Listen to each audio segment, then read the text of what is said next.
Hello, hello, hello, hello. Hello, hello, hello, hello, hello. Hi. Welcome. I'm feeling good today. Can you tell? I feel like I slept last night, so I'm really excited about that. Loving that energy. We're starting with the cards that came out for the Legacy channel, and we're going to overlay some SKT on top. Maybe it'll be a continuation, maybe it'll be deeper, maybe it'll be something completely different, but kind of sort of playing off of, based off of the same or similar energy. Hey, look at that. I think it will, because I forgot that the Ten of Swords was left at the top of the deck. The Ten of Swords was on top of the Father of Swords, King of Swords energy. What's down here? It's not the Father of Swords. Oh, yeah, it's the Conservator. I forgot about that. And it's right here. Not only did it fall out, it came out again. So we're going to see if this is the same, if it's applicable, take it deeper. We're just going to overlay on top of the underlay. On the Legacy channel, if you didn't catch it, this is basically about us speaking our truths in a certain situation, bringing clarity, bringing light, setting everything right, and we may not get exactly the same situation back. Like, we may not continue, like this ship may have sailed, but if we externalize our truth, it puts us in a position to be able to experience some new things, some better things, some grander things, the upcycle, the whatever and whatever. And so there may be this dark period as we are sort of transitioning from one space into another. But don't lose heart, don't give up, keep going. Knight of Pentacles. Knight of Pentacles understands seasons as a Knight of Earth. There is a winter, there is a spring, there is a summer and a fall. Also, monarch butterflies migrate. I know that's really random, but it was random for me because I didn't think they lived. I'm like, oh, there's the King of Swords, so we'll cut it right there, and we'll begin. Ooh, yes.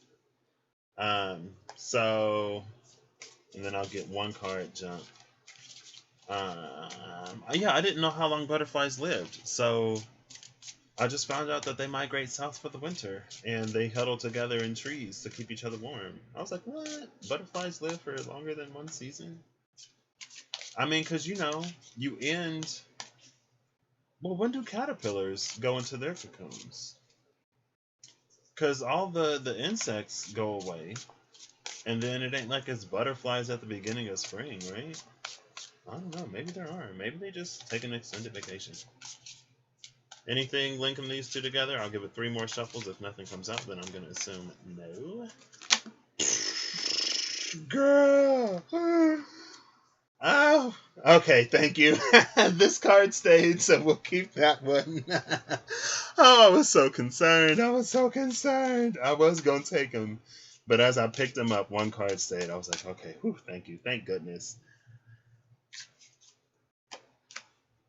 Ooh, the Initiate. And then a card, I'll give this 5. 4. Oh, I just felt lightheaded all of a sudden.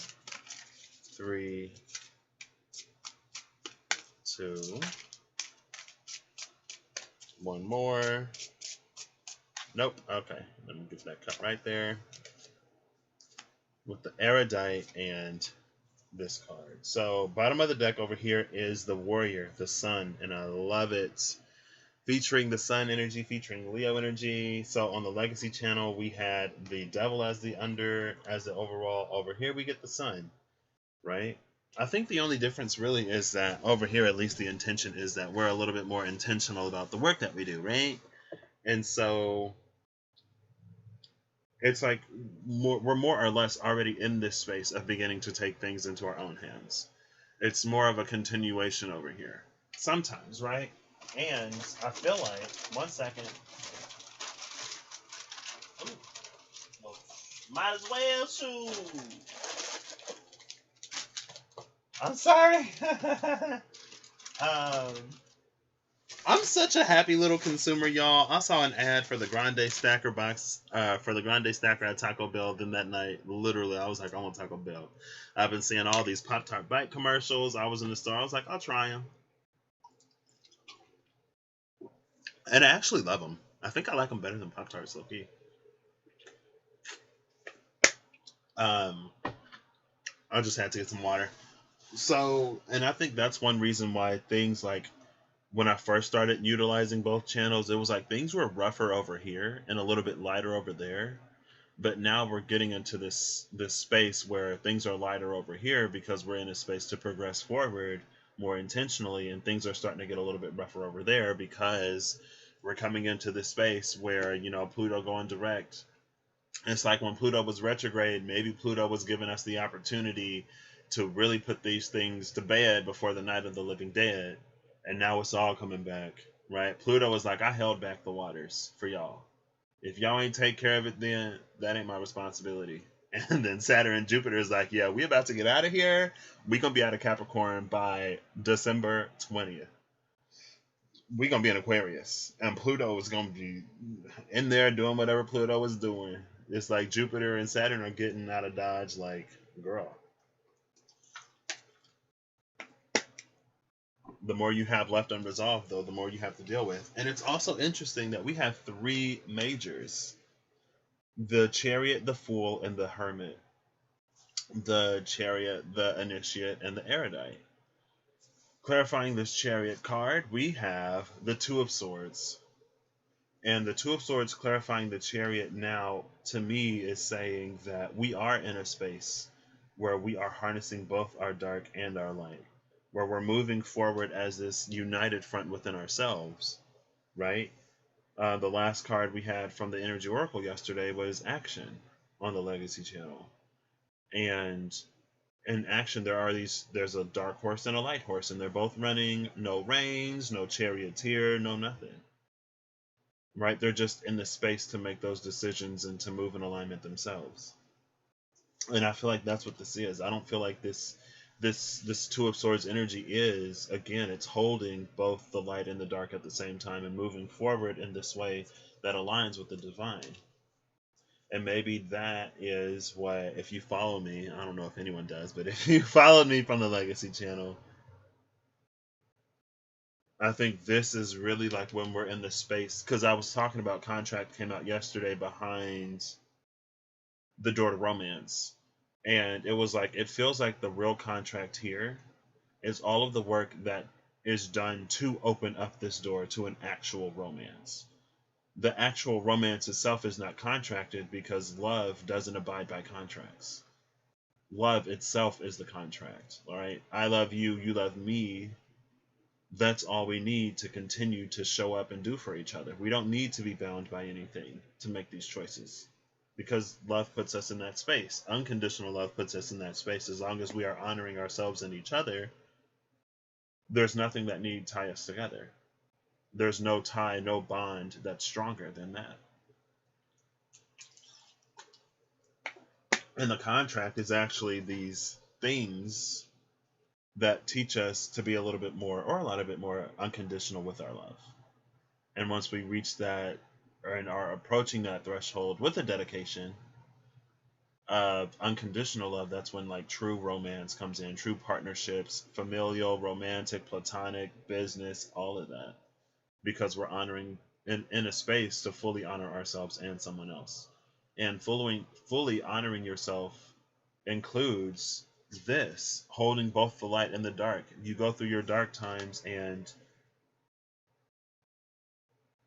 it doesn't say anything of us that we go through something dark.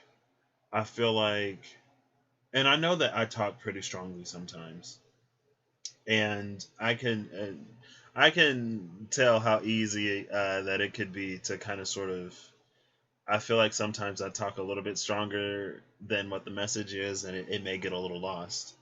But at the end of the day, it ain't my job to. I do need to be cognizant of the fact that, a message communicated in a certain way can be taken a certain way, but it's not my job to take the message, right? It's someone else's job, whoever chooses to listen or not. But like when we go through a dark night, or when we go through darkness, when we go through those moments, it says nothing of who we are as a person. I mean, it says that we're a person. It says that we're human. It says that we're having this experience where we're not in complete and total control, but we continue to make the best out of, what we can, right? I'm about to eat some of these. I hope you'll forgive me. If not, click off. I be saying that like, let me stop. Okay. These Pop-Tart bites are so good though. They so good. They be so good. Mm. It says nothing besides the fact that we're human. And that's the thing about the chariot. The light and the dark are on the same page. Right?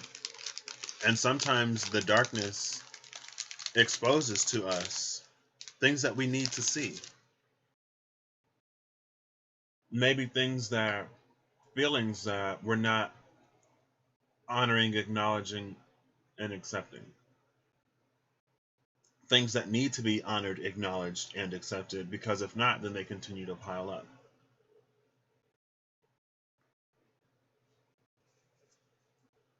And then we have this Queen of Wands, the Golden Shield, sitting on top of this sun. And I love it. Because it's like she's the guardian. It's actually a dude, I'm sorry. He's the guardian of the realm that light touches. Right? Like that Mufasa to Simba, everything that the light touches is our kingdom. She stands at the gateway of everything that we see, everything that we experience in a sight-based way. Also is the guardian of all of those, like those warmer times. And it's like before we step into her realm, before we're granted access and permission to her realm, and here we are in her realm at the very beginning, it's like it is the case that there's light and there's dark in the world, and you can't have good without evil, and you can't have evil without the good. And it's not that that is never true, but the balance completely shifts, right? Completely. Like, what if all of the evil in the world was necessary evil, right? What if it was like, the selfish choices that we have to make to ensure that we are okay, right? Because we can't just be service to others. We also have to be a certain amount of service to self. We can't jeopardize our own lives, livelihoods, and happiness for other people all the time, especially if they're not in a space of doing anything with that. And not everyone is going to do it, and not everyone has to. But it does kind of sort of feel like it's just that things will be different. But before we're granted access to that realm, again, we have to fulfill the contract of learning unconditional love, learning to make our own decisions, learning to be in control of our own darkness. Because when we're not in control of our darkness, we're subjected to it. Because it lashes out, right? How would you feel if you were shoved in a closet and never really fed anything, but it's like you can't die? And so you're just in there perpetually starved, perpetually alone, perpetually in the dark. And then to hear and experience the whole life that you're not even living on the other side of the door, it would twist anybody.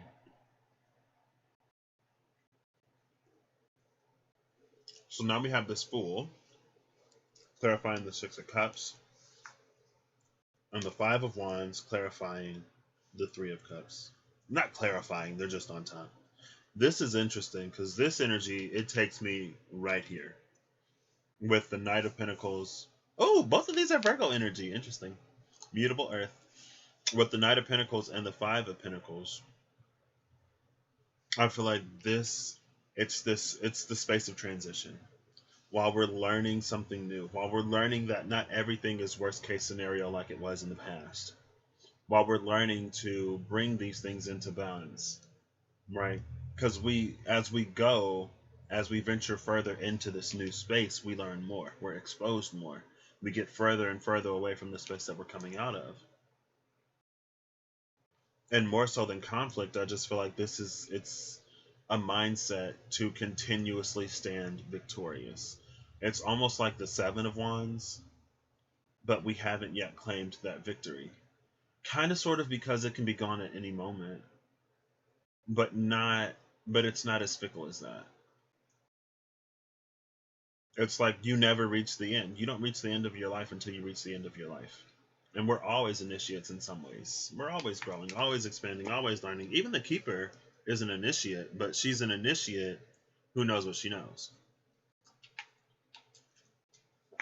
She's the initiate who's actually dedicated to learning, and so she's not going to give up and turn around. And when the keeper goes through the world, that's a world that she doesn't go back to, regardless of how bad it hits her.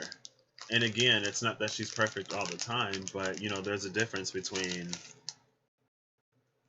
being down in the moment and like throwing everything away and be like, you know what, I give up, I go back. Right? We can experience whatever we're experiencing in the moment, and if we neglect or reject those experiences, it amplifies in the darkness. But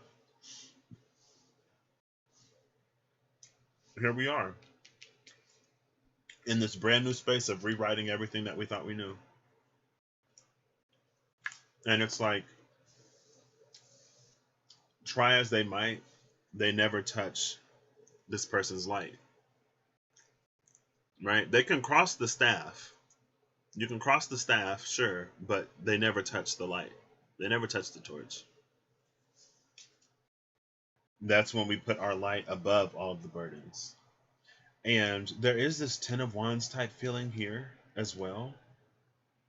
But again, it's like we never get to the Ten of Wands because the space that we're operating in is different, because we've, by this point, fulfilled everything that we needed to fulfill to be granted access to this realm, right?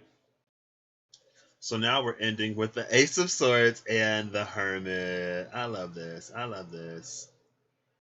This is interesting though, because it does kind of give me a High Priestess type vibe feel when people are like, oh, the High Priestess has secrets. She has secrets. And like, maybe she got secrets. Maybe she just knows things that you don't have the ability to comprehend. So even if she told you, it would be of no use. It would be of no benefit. It would basically be a foreign language to you. Like, I'm sure there are some things that she keeps secret, but I'm sure a lot of those secrets, or at least some of those secrets, it's just like, if I told you what this was, it would be a foreign language. You wouldn't be able to comprehend it. And now you think I'm speaking a foreign language in order to keep something secret, but I'm literally just telling you how it is. But again, your mind can't comprehend what it is. Your mind can't, but your soul can.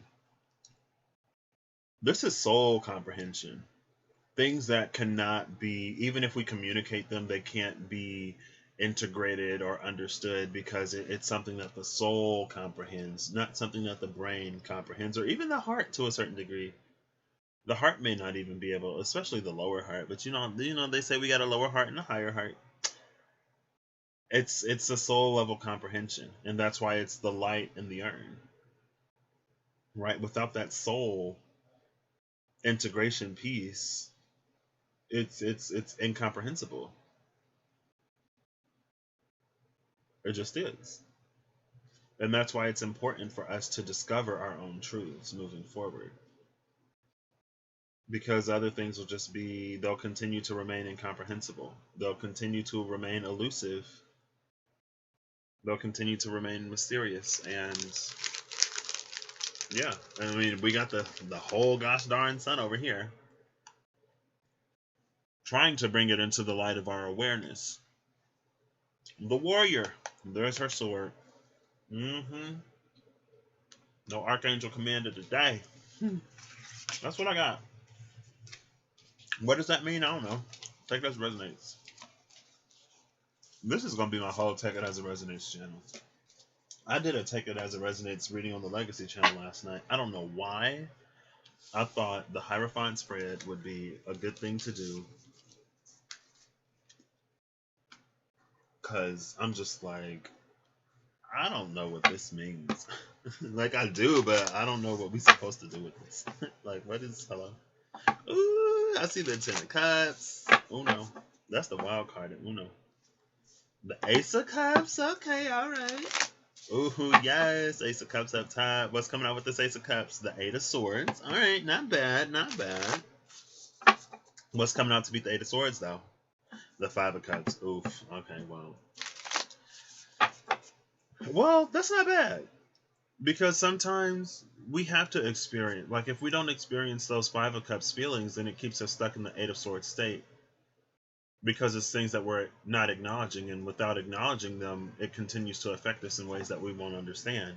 And now we have the Eight of Pentacles, where we can walk away from the Eight of Cups state because we've begun to feel what it is that we kept ourselves from feeling. And as we walk away, it's like we took this from the Eight of Swords, we went to the Five of Cups and the Eight of Cups. So we had to switch suits. And when we switch suits, we get that Six of Swords where we're navigating out of that Eight of Swords space. Final message from the Wild Unknown. Thank you. Bottom of the deck is the Four of Cups. Very fitting, very suitable to what was over there. Being in a position to take that instead of continue to project it. 4 cards. The Mother of Pentacles, the Magician, Justice, and the Hermit. 3 majors. And the Mother of Pentacles.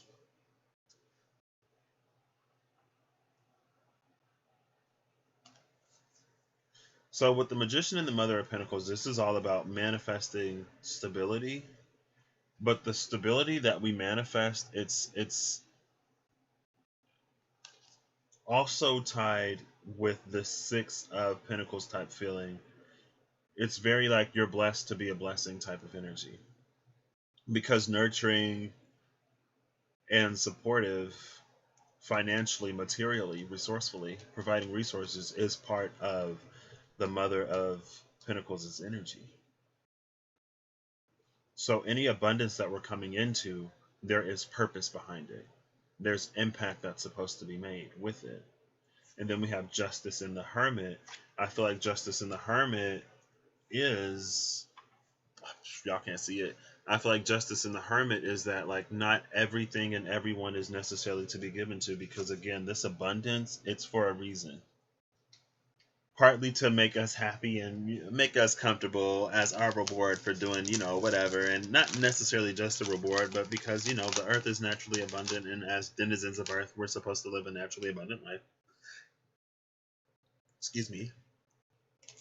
But again, going back to the part of like service to self and service to others, we can't be everything for everybody. And sometimes we can't be anything for someone who's not going to be anything for themselves. And I feel like that's where Justice in the Hermit comes in. Because if we decide not to give or to contribute to a certain situation, it's to be justified. Right? Especially if it's like somebody or something that like rejected us, never believed in us, actively worked against us. And it's like you actively played the role of saboteur in my life, and now you're expecting me to give you something that you could have been a part of that you had chosen to be. It ain't necessarily all of that. It just we ain't got to give to everybody, is what I'm getting. Bottom of the deck again is that Four of Cups, and I feel like because other people have their own opportunities, other people have their own avenues to abundance and success. And if they decide not to take it, or if they decide not to utilize whatever they have to utilize, that's on them. If they decide to Four of Cups their opportunities, that's on them. When you get yourself to a space where you're accepting yours and you're living your best life, it's not your responsibility to be everything for everybody. It just isn't. And you need to have the wisdom to know the difference, right? Sometimes by enabling people, we actually do them more of a disservice than we do a service. And it's kind of sort of that energy of like, hey, like, I can help you out in a pinch, but this is something that you're going to have to figure out on your own, because you need to grow and evolve and change in your own life. And then there's the angel who illuminates the shadow. Archangel of Mysteries with the Two of Cups. Two of Cups, and this is the King of Pentacles energy, and we just saw the Queen of Pentacles. So I feel like this is going to be a flourishing, blossoming abundance on both sides, and it may be this sort of joint collaborative, effort-y type of thing. where you're in the presence of someone who elevates you, elevates your vibration, eases your transition into that space of higher alignment, and then you just both naturally flow. And you can pour to each other, give to each other seamlessly with that. And as you're doing that, it alchemizes and it creates change and impact in the world around you. And as you're in this space of impact, like, you get more abundance. Now there's the Knight of Swords. We went from the Page of Swords to the Knight of Swords. Final message from the and look, there's the Ace of Cups. Hey, with the Knight of Swords, speak that truth. Speak that truth. Speak that truth. Mercury goes retrograde in like what, 6.5 hours now, maybe 6 hours. Final message from the SKT, please. Final message from the SKT. Ooh, that was a Wheel of Life at the bottom of the deck. Archangel of Mysteries at the bottom of the deck. Okay, all right. I see y'all. Ooh, Two of Pentacles at the bottom of the deck. Choose that North Node world. The world where dreams come true. Okay, final message from the SKT, please. Final message from the SKT, please. Final message from the SKT, please, so I can get my day started. Oh, I'm switching up my narrative today, because I have to. I can't keep being like homework. It just takes the life out of my soul. It rubbed me all the way wrong. I don't know why. I can't continue to have that be my narrative if I want to finish this. So before Scorpio season comes in, we're going to do a little bit of self-transformation. Let's just, we'll get the ball rolling. Thank you. It took a while. Maybe I had to say that. Okay, that's a whole bunch of cards. Bottom of the deck is the Queen of Pentacles. Hey, well, we saw the King of Pentacles and the Two of Cups. Now the Queen decided to come out in this deck too. Oh, the title card is right there. Maybe this will be a continuation. So last time we saw the Queen of Pentacles, it was with the Magician. We're manifesting this abundance to have these impactful exchanges with the environment around us. But we also need to exercise some wisdom when it comes to, what we give our abundance to. Because it's like anything that comes from us is a reflection of our frequency. Anything that we pour into is a reflection of our frequency. And it's just to be responsible with the things that we pour into. If we're funding something or putting money into something that is having adverse effects on other people or whatever, then we're partially sort of responsible for that impact. And again, it's not for us to be necessarily overly cautious and overly concerned, because at the end of the day, when we give money to someone, when we give anything to anybody, we don't know what they're actually going to do with it, and we're not responsible for what they actually do with it. But if we know something, then we should act in accordance with that knowing. Justice and the Hermit. So first we got the Chariot, then we got the Ace of Pentacles, then we got the Four of Swords, ending with the Archangel Commander. I love this. So Chariot into the Ace of Pentacles, like I saw the Two of Pentacles. This is us moving into that whole new world, that brand new life that the Queen of Pentacles has been guarding and keeping safe for us. And under that Queen of Pentacles, if y'all can see her, the Blind Seer again. Under the Blind Seer is the warrior, that sun again. These energies together put us in the space of this new world, because again, it's like once we're granted access, permission to that, we still have free will. We still got free will. So that's why Spirit is like, I'm gonna need you to act all the way right before I give you anything, because free will and free choice is something that you're always gonna have. So again, it's like we need you to act all the way right, because we ain't trying to put you in this space and then you end up going in there and doing whatever. Right? And then we have the Four of Swords and the King of Swords. Archangel Commander. And these are holding... Oh, I mentioned the Archangel Commander earlier, didn't I? It was the Ace of Swords with the Warrior. Because I was like, oh, the Ace of Swords is the sword of the Warrior card. And then, if you forgot, here's the Warrior. Right here. Under the Warrior is the Necromancer. Let's go. Let's go. Under the Sun is the Moon. Oh, that's so cool. The Necromancer is about It's about thinning the veil so that things can cross from one side into another.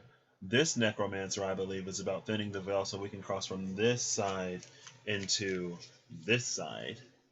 That brand new world with the Ace of Pentacles. But again, with this Two of Swords and the Queen of Pentacles, we have to prove ourselves worthy of being granted permission into this world, right? Before there are these things that were lost to mankind, before their return, before things get easier, well, not necessarily all of that, but it's like before it returns and before we step into that, then we got to prove ourselves responsible. Because again, like, we still have free will, we still have free choice.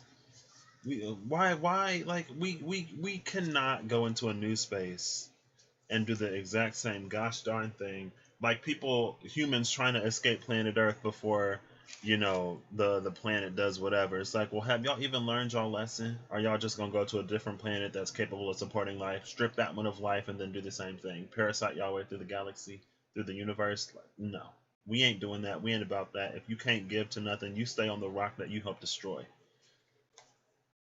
As bountiful and beautiful as Gaia was, girl. But also at the same time, it is kind of sort of the price of progress. Um, you know, but we're coming into this space now where we're going to learn to be more better stewards of the planet that we live in, right?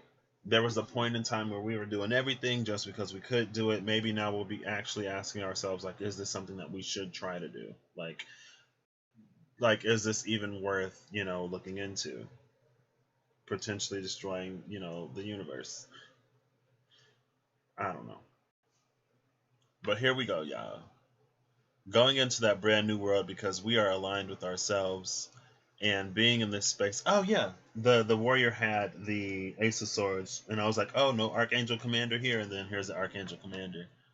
Maybe this is like giving your archangels a chance to take a break. It's like they'll still fight when they need to, but they don't stand by it. Because it's about putting us in a position where we make these choices and decisions for ourselves. Because when we step into these newer spaces, things are going to be effortless to the point where it's just like, exercise wisdom, because it's just going to be important, y'all. And that's all I got today. I hope y'all have a good whatever whenever you see this. Like I said, I'm changing up my narrative. So today, not only am I going to do homework, but I'm also not going to feel like it's sucking the life out of me as I do it. So, yeah, I'm interested. I'm excited to begin changing this one piece of my narrative, as I've changed other pieces of my narrative. But I'm choosing to take the frame of I do what I need to do to get where I want and need to be. And I take joy and pride in the fact that I am willing to do that for me because I'm worth it. And because honestly, it's something I'd do for somebody else. So why wouldn't I do it for myself? So also, if you need to change your narrative in some space, feel free. Feel free to make your life as good as you want it to be. And I hope y'all continue to do that. I hope y'all make choices that align with that as you move forward in your life, in your day, in your evening, in your whatever, whenever you see this. Bye.